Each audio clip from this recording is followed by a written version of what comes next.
Hello and welcome to this webinar from the National Opera Studio. Applications for both singers and repetiteurs are now open for our 25-26 Young Artist Programme.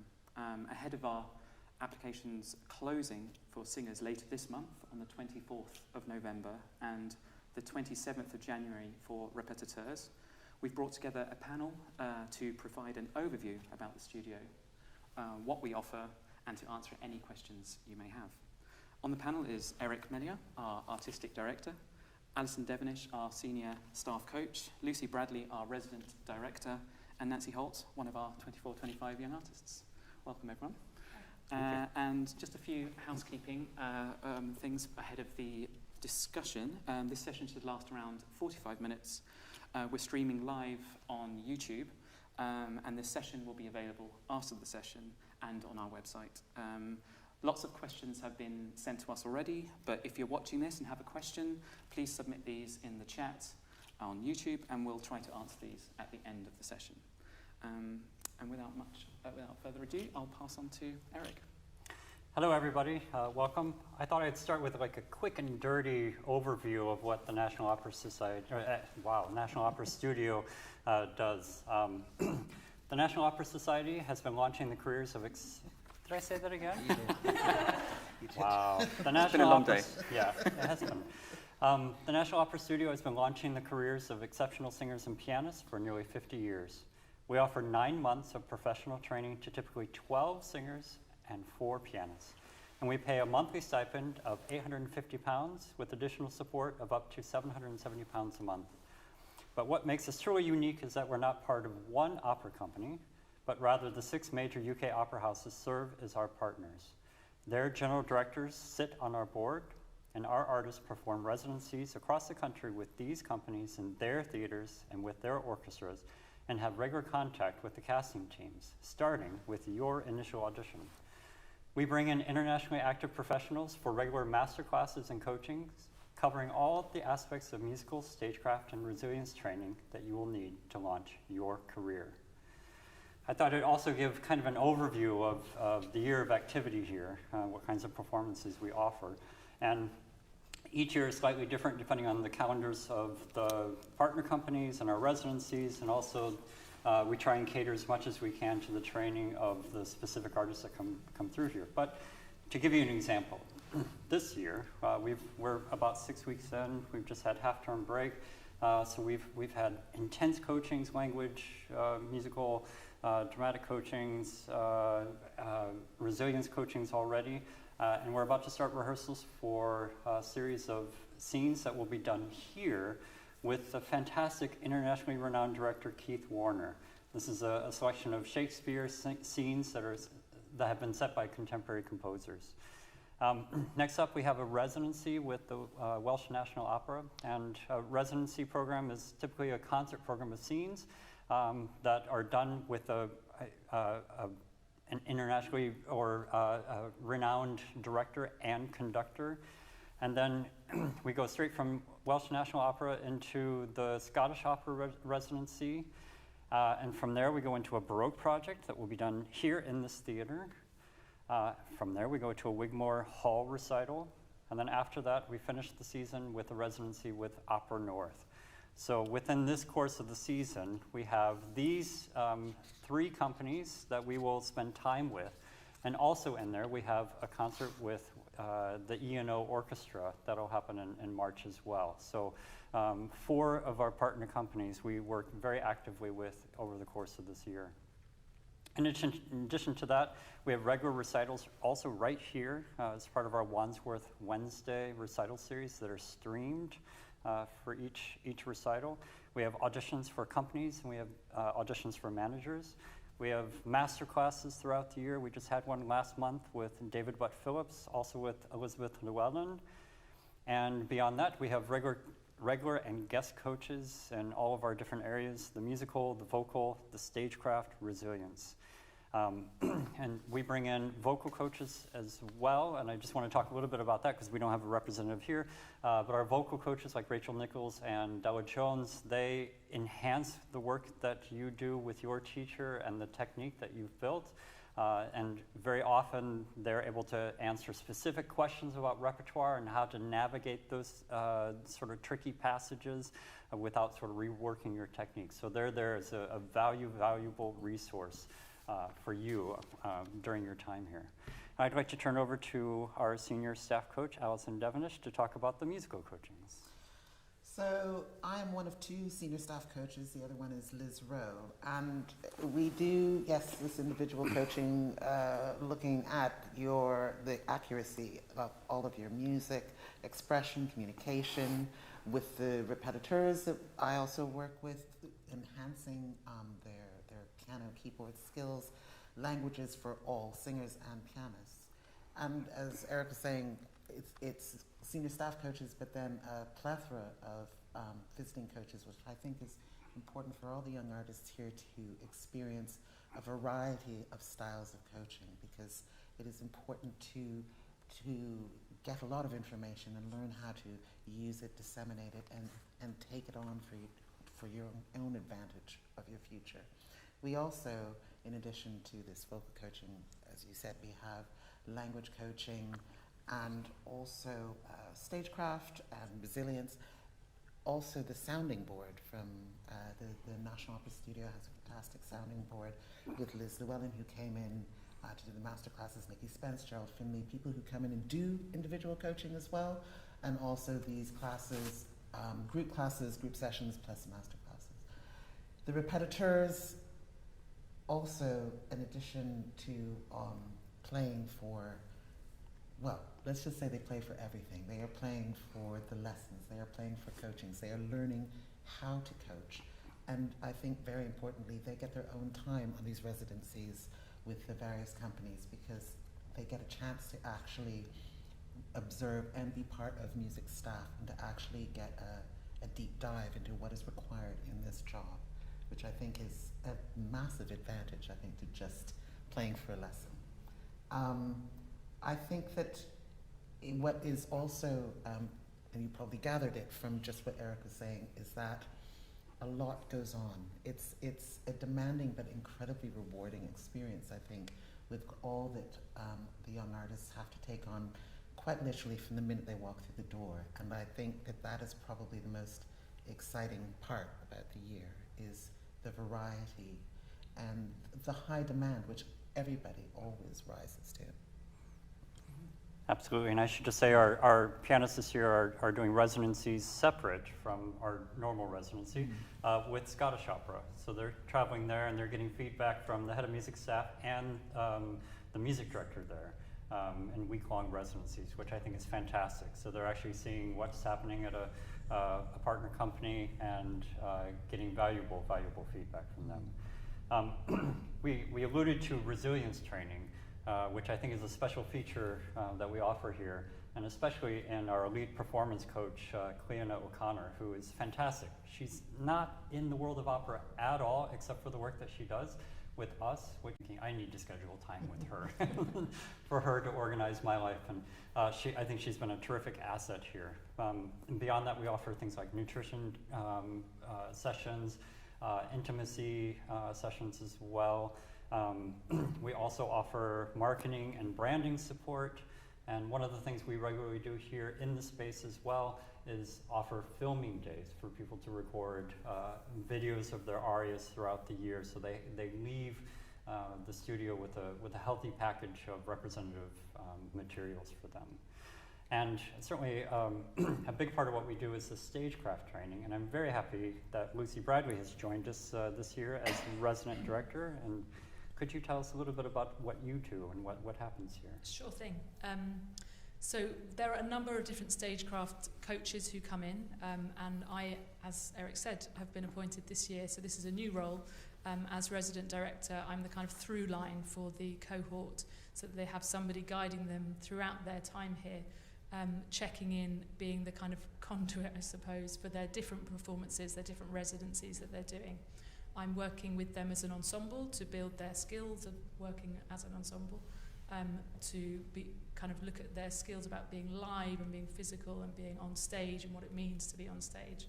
And then I'm working in coachings one-to-one with the young artists, looking at repertoire that they're working on, helping them to inhabit character, using techniques like we've been working with there is a Meisner coach that comes in and a Stanislavski coach.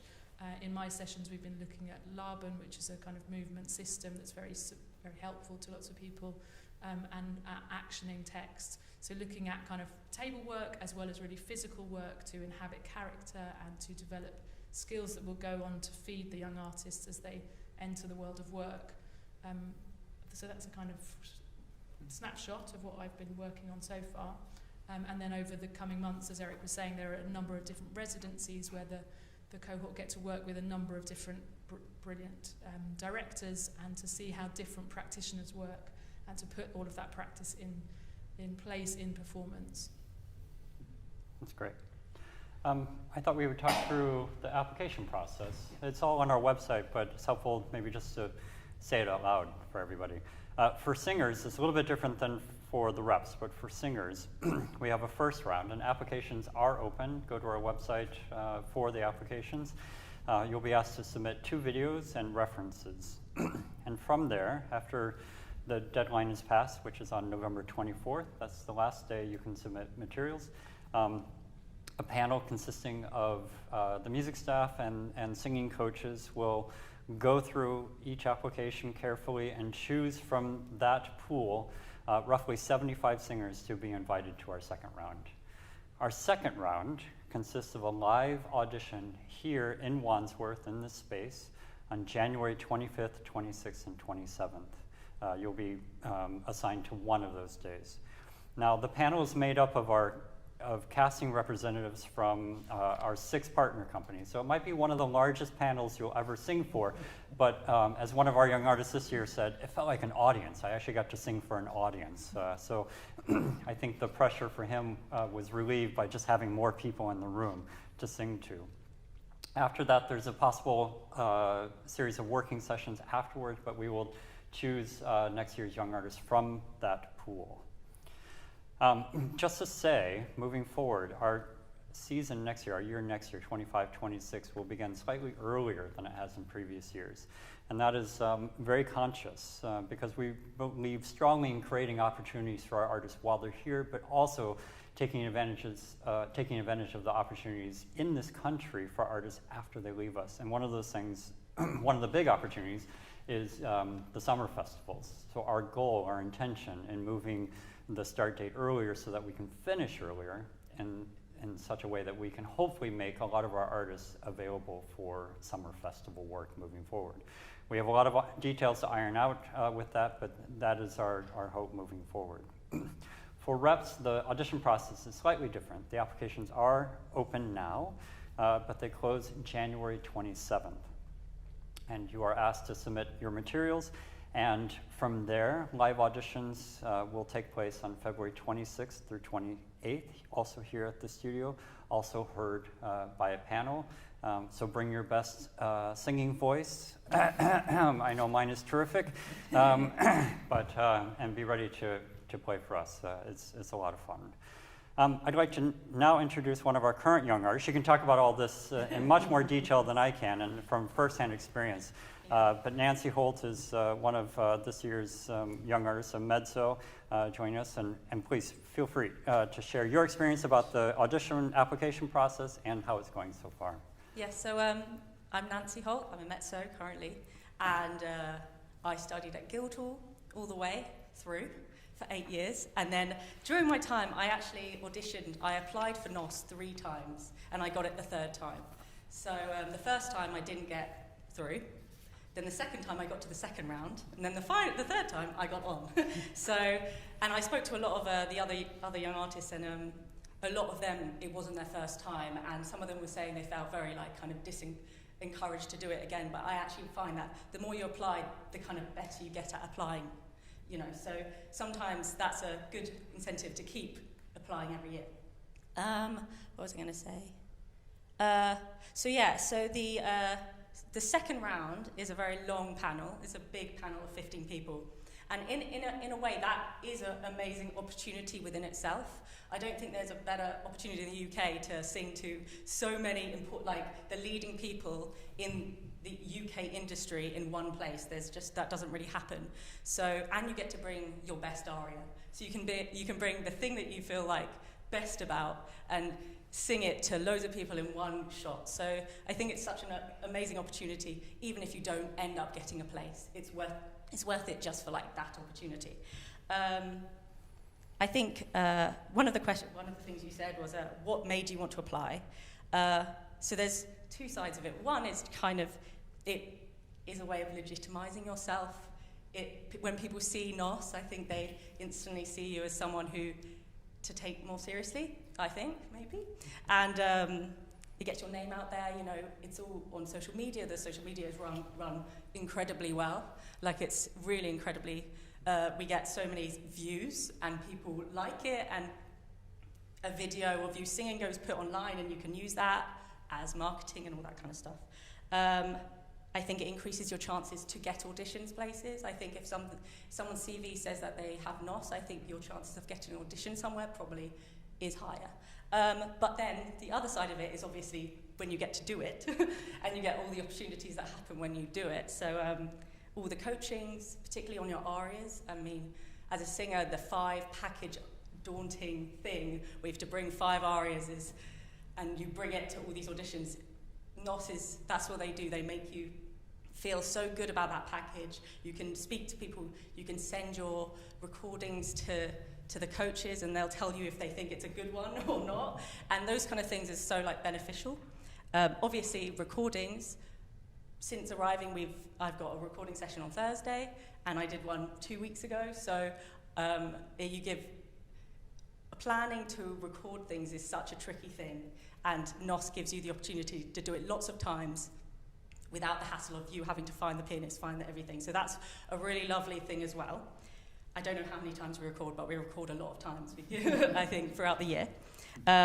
Obviously, the residencies are an incredible way to meet people who matter, and you get to do scenes, and sometimes some people don't feel like they audition that well, and actually when you work with them within situ, you are better, and that's what the residency shows. I think singing in front of someone is harder, so a whole week with people, I think you'd much more likely maybe make a connection with people and stuff.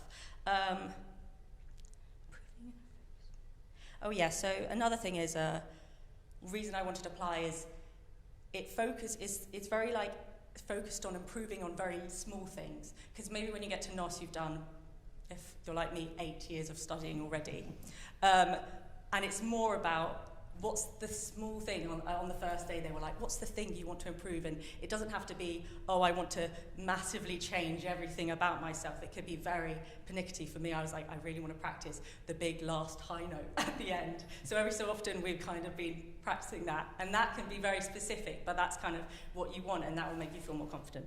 The application process, I was asking people downstairs about this. The questionnaire is long. Do not do it the day before. Give yourself some time. You know, it takes a while. It's worth pointing out that you can start it, save it, and come back to it as many times as you like. Exactly. And the first time I applied, it wasn't as good as the second, and the third time I really knew what I wanted to say. And you can really think about it, like, you know, look at the questions, go away, think about it, be truthful. I think a lot of the people in my year were saying that they actually were very honest, and I think that is good. You don't have to kind of say, like, make up what you think that they want to hear. And the English contemporary opera piece, think about that ahead of time. Maybe you have something that you've already done, but do something you like. Don't force yourself to learn something, I don't think. I didn't force myself to learn something that I thought they wanted to hear. And that's what other people were saying. They kind of just brought something that you don't need to learn it in a week because you think that's what people, oh, this is what I should learn. So yeah, you can kind of bring whatever, I don't know, other people. It's also the option to bring musical theatre pieces here. Really? Yep. Oh yeah. So yeah, I mean, that's nice. I would have done that. Yes, so my final thing was, how has the year gone so far?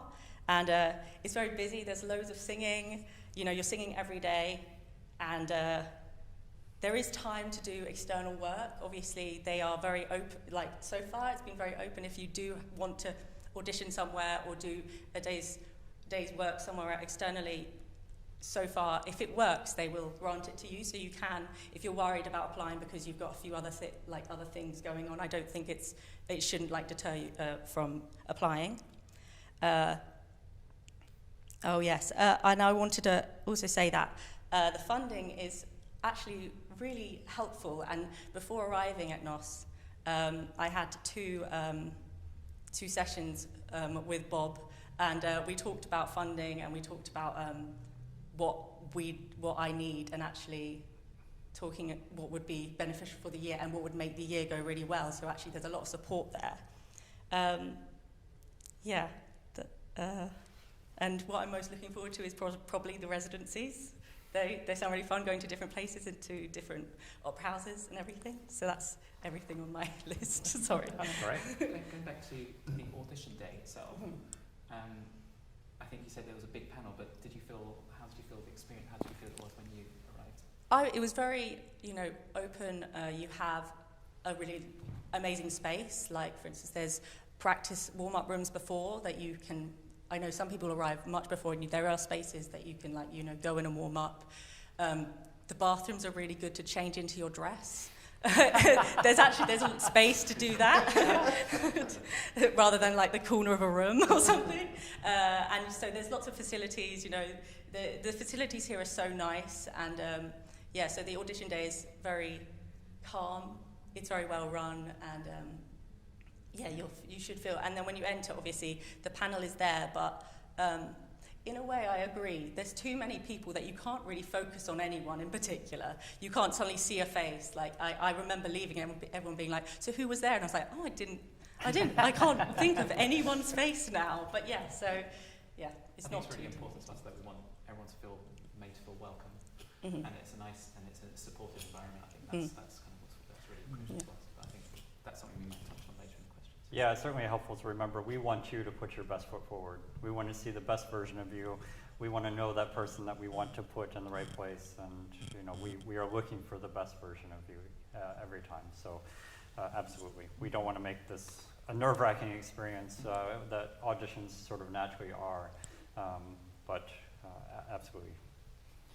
And just to sort of talk about your point about applying 3 times, I think it's very typical for young artist programs, because institutions that are invested in young artists tend to track people.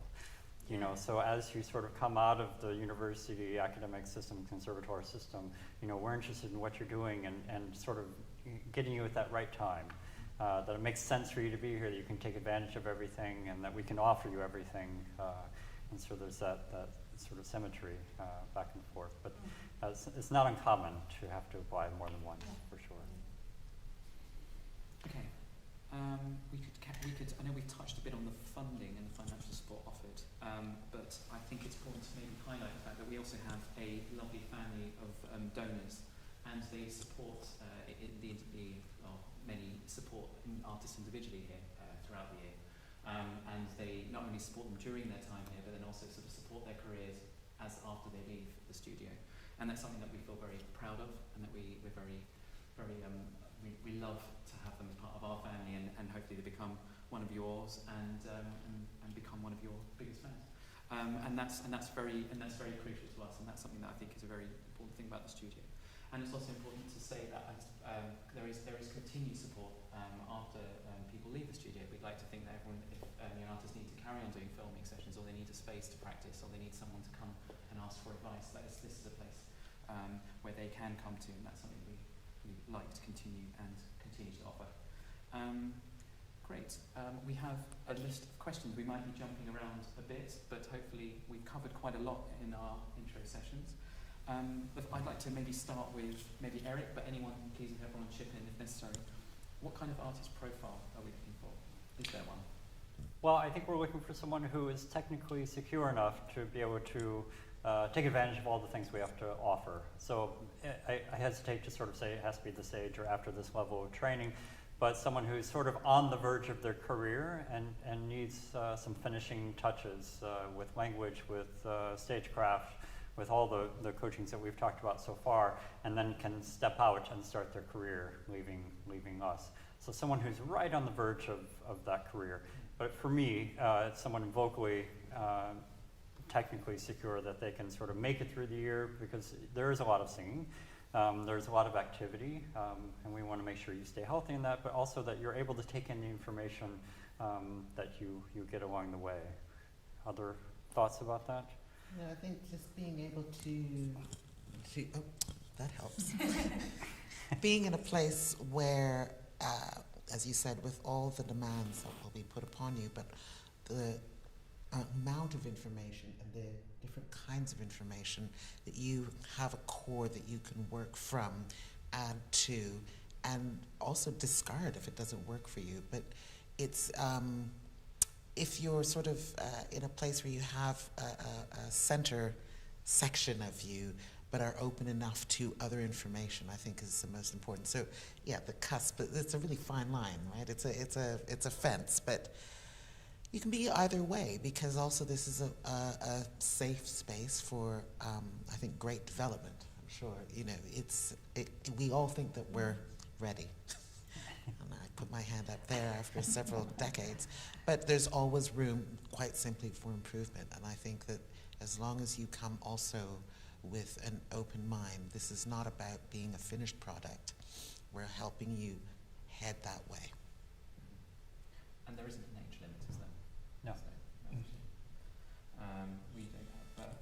And actually, Nancy, I might just touch on that point, because you talked about repertoire, choosing the kind of repertoire that you chose when you came here. But I suppose there's a general question about advice on what repertoire should they perform when they come here. Should, well, first of all, should they do a contemporary piece when they, for the first round, and secondly, follow on, do you think they should perform stuff that you're comfortable, that you think people want to hear you sing, or stuff, or that you're comfortable performing right now? So I strongly discourage from thinking about what the panel wants, I think, because fundamentally you want to sing the thing you sing best. And one of the arias that I auditioned with, that I started with, is not a very famous piece. And I don't think that mattered. So just singing the thing that you feel most confident with, whether, if it's a Mozart, great, but if it's not a Mozart, it doesn't mean that will, for some reason, we sometimes singers think, oh, I got to bring the thing that I think that they want to hear. It doesn't matter. And when I auditioned for my second round, I sang 2 arias and no more. And I don't know about other people, but generally it's 2 arias. And it'll probably be something contrasting. I actually don't think I ever sang my contemporary piece. Definitely learn your contemporary piece. Not that you might get asked to sing it, but that doesn't mean that just because that's on the list, it will be sung. So I think just bring the stuff that you feel most confident with, and don't feel like you need to, tick the boxes. But as I'm not a panelist, so I don't know, that's my singing experience. I would just say, offer the things that show you off as an artist. Certainly in the first round, we want to see what kind of variety is there, who you are as a singer, who you are as a pianist. If we're talking about their pianist auditions as well, we want to get to know you as quickly as we can. So show things that you are comfortable with, that show you off, that you're proud of, that you like as well, and I think a lot of that will come through. Again, we touched a bit on this earlier, but we talked about honesty earlier actually, I think it was Nancy who said beyond. Is that something that stands out? A question that had come in is just saying, what stands out in an application, in a first round application? What do we look for in a personal statement as well? And do we have any recommendations for that? I think the personal statement often comes into play for the second round. In general, the first round tends to be blind. There are video auditions, of course, so we're looking at them, but we do it without the CVs in front of us and without the names, hopefully. So we do it based on sort of what you present in those videos alone. So we don't bring sort of unwanted biases into the picture as much as we can. And then the personal statements enter into the second round, and okay, how viable are they for the work here that we do? How much do they know themselves as an artist? You know, what are they interested in? What do they bring to the table? What do they want from us? How well can we help them? You know, we learn more about you as people through those statements, I think. Great, fantastic. Can I quickly add? Yeah. Also, I'm pretty sure the first round audition videos are watched from beginning to end, aren't they? At least one time through, and At least then one we definitely watch a little bit of both from both arias. So the idea is to get a sense of who you are. You know, that's why the contrasting arias is a really smart move. Right. And a question that came in about British and international students, and do we accept international students generally, or is it something that we tend to prioritise British students or singers? I think there was a general feeling, if I'm abroad, can I apply? That's a general. Yeah, the short answer is yes. Yeah. Yes, you can apply and should apply. We have every year is different, but we do have a mix of international singers with us this year. I think at least 4. And you don't need a visa when you apply. We will help sort that out, or require you to sort that out once accepted. But certainly, it's the National Opera Studio. I got it right that time. National Opera Studio. The national part of it, I see it as the connections within this country and the kinds of training we offer and the kinds of exposure that you get. Not necessarily that we're limited to artists within the UK. And just a final question about the training before coming to the studio is, for both singers and repetiteurs, what stage and how much training should you have done? I mean, Nancy had been through many years, but there's a question has come in about, should I have gone to opera school before coming to the National Opera Studio? And in the context of repetiteurs, what kind of training should they have done in repetitorship before applying to the opera studio? Yeah, that's a very good question. I think you have to know yourself to a certain extent and what you're ready for. There's no requirement in terms of minimum education to get here. So the question is, are you vocally, are you pianistically ready to be here? And I think then we take it at that. We take that at face value. And we certainly incorporate, okay, what do they have on their resume, and what kinds of things have they already done? That is part of the picture, but it's certainly not a requirement getting in. No, I would say it's just exactly what you said. It's part of, and we're just getting an example of you from what's on paper. Then we're getting another example of you from what you do in front of us. What you've done in your past should be making up the showing in the present. So whether it's 8 years, 5 years, 3 years, or 2, we're trying to make an assessment of where you are in the moment, but also if you have the potential to take on what we're going to be offering you in the next year. And that is a myriad of information, actually. So, yeah, I don't think get bogged down on whether you've, passed your grade 8 or, done 9,000 years in undergrad and 2 in post or whatever like that. Interestingly, maybe Lucy, I could bring you in terms of what level of acting or stagecraft awareness would you expect to see? Yeah, I think it's looking at our cohort from this year, it's quite mixed. So some of them are very experienced performers, have done lots of staged work, and others are less so. And I think what's important is an openness, and as you say, a kind of level where they can take the most from this experience this year here, and a hunger to develop their practice. So, they will meet many different kinds of ways of working, different techniques to create performance. Are they ready to be able to kind of assess that and to see what works best for them, and to take that into their future practice? So I think it's about hunger and openness. Obviously, they need to feel comfortable on stage. That is essential to be able to perform. The kind of crafting that we're doing about looking at one-to-one coaching with people's stagecraft and their level of comfort on stage is varied. kind of drawing out from them how they best inhabit a character, or see a narrative arc through a piece. I think it will be varied about what experience people have of that already. Eric, maybe just occurred to me, how much English and competency of English or spoken is that? How important is that for someone coming to the studio? It's definitely very helpful to be able to take in the information, to get around in the city in London, and to be able to communicate with your colleagues. I think it's just it needs to be a base requirement. That the better it is, the better your experience will be. Yeah, all the sessions are in English, obviously, so it's very important. Great. So, might move on to some questions about training and life at the National Opera Studio. A question that has come in is about, despite the fact many singers will never feel fully cooked, what are the practical benchmarks that that young artists will need to meet in order to get the most out of their year at the studio? Big question. Practical, some benchmarks. We can think about that. You have a good answer for this, Alison? No, I don't, because it's actually quite a movable feast, and I think one of the unique facets of the studio is the ability to recognize the individuality of each young artist. So I think to express a benchmark means that if somebody doesn't hit that mark, there's something wrong with them, and that's very much not so.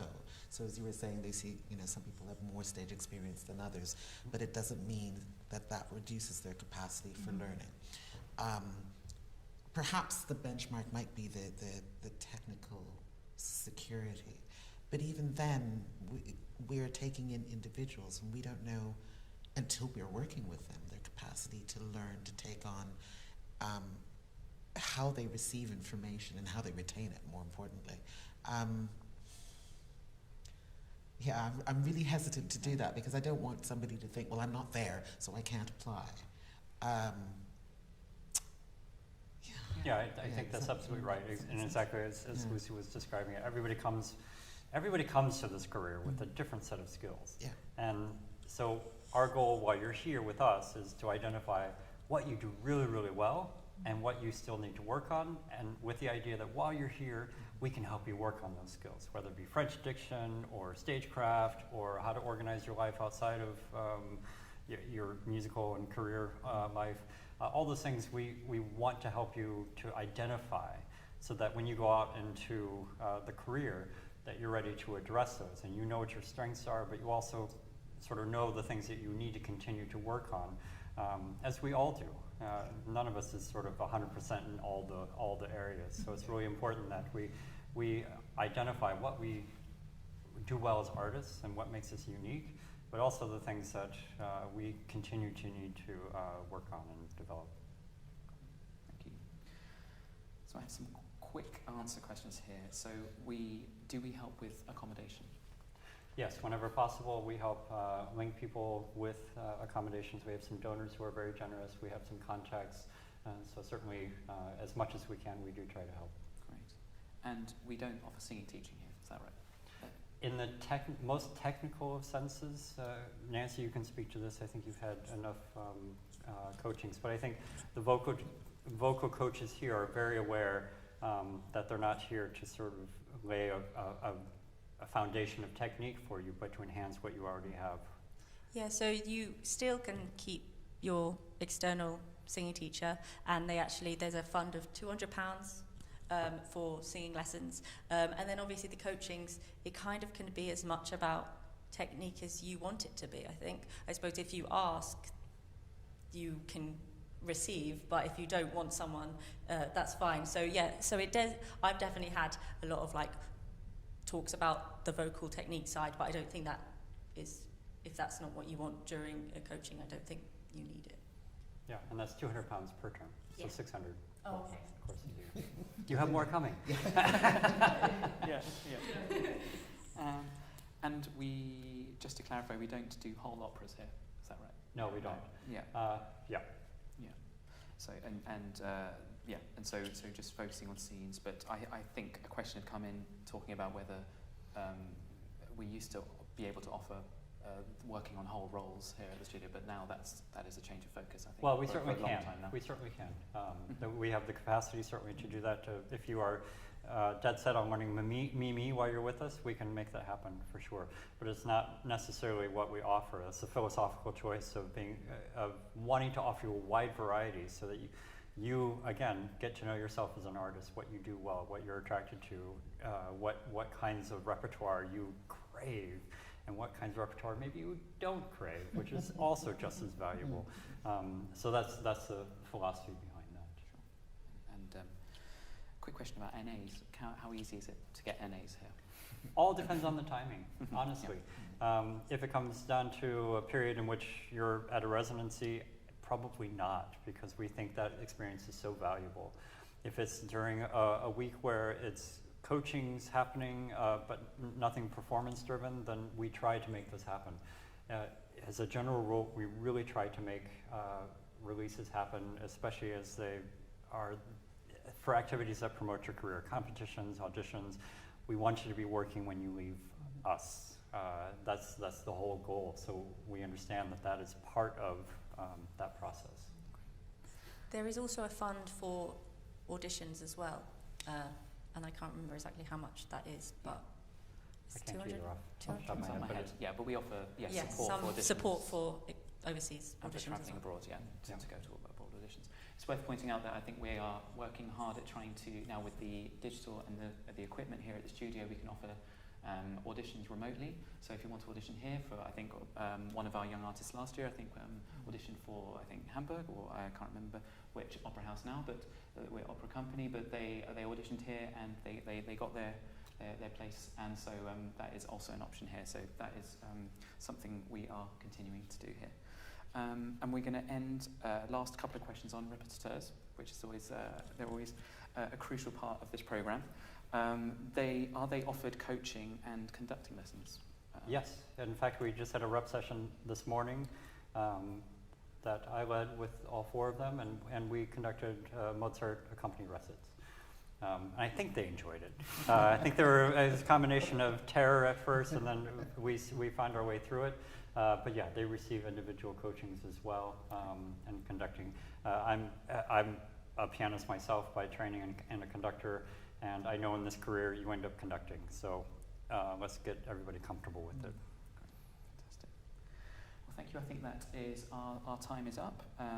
We haven't got any other questions that have come in. So maybe just to end, as a reminder that the application deadlines and the process is all online on our website, nationaloperastudio.org.uk. Singers' deadline is the 24th of November, and the répétateurs is 27th of January next year. Application is made via an application form via our website. FAQs are all on our website too, so hopefully lots of the commonly asked questions should be answers to those questions should be found there. If you have any more questions during the application process, don't hesitate to call or email us on auditions@nationaloperastudio.org.uk. And also lots of information, as Nancy kindly pointed out, can be found on our social media channels, and also sign up to our newsletter, where we will send the latest news and latest deadlines as soon as we have them. In the meantime, thanks for tuning in, and we hope to receive your application.